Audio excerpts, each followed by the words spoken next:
இப்போது கிழக்கு திசை என்பது ஆணுக்கான திசை. கிழக்கு சூரியனுக்கானது, இந்திரனுக்கானது. கிழக்கு திசை சரியாக இருந்தால் அந்த வீட்டில் ஆரோக்கியமாக இருக்கலாம். இப்போ ஒரு வீட்டில் நோய் நொடியோடு இருக்கிறாங்க, ஒரு பாதிக்கப்பட்டிருக்கிறாங்கன்னா கிழக்கு திசை அடைபட்டிருந்தால் தான் அவங்க பாதிக்கப்பட்டிருப்பாங்க. அதே போல் கிழக்கு திசை அடைபட்டிருந்தால் கண் தொடர்பான நோய்களை கொடுத்துரும். அப்படி இல்லைன்னா நிச்சயமாக கிழக்கு திசை இருக்கிற வீட்டில், தவறாக இருக்கிற வீட்டில் கண்ணாடி அப்படிங்கிறவங்க போட்டிருப்பாங்க. அதனால் கிழக்கு திசை சூரியனுக்கானது. சூரிய வெளிச்சம் அப்படிங்கிறது நமக்கு இன்றியமையாதது.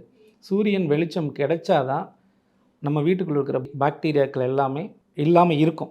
அப்படி இல்லைன்னா பூஞ்சைகளும் காளான்களும் தான் நம்ம வீட்டுக்குள்ளே அண்டி இருக்கும். அதனால ஆரோக்கிய குறைபாடு ஏற்படும். கிழக்கு என்பது அறிவுக்கானது. கிழக்கு திசை அடைபட்ட வீடுகளெல்லாம் ரொம்ப அறிவாளிகள் நிறையா இருப்பாங்க. அவங்களுக்கு அறிவை கொடுக்கும், ஞானத்தை கொடுக்கும், வருமானத்தை கொடுக்காது. அவங்க எப்போவுமே என்னென்னா ஒரு மறைவில் இருந்தே பேசுவாங்க.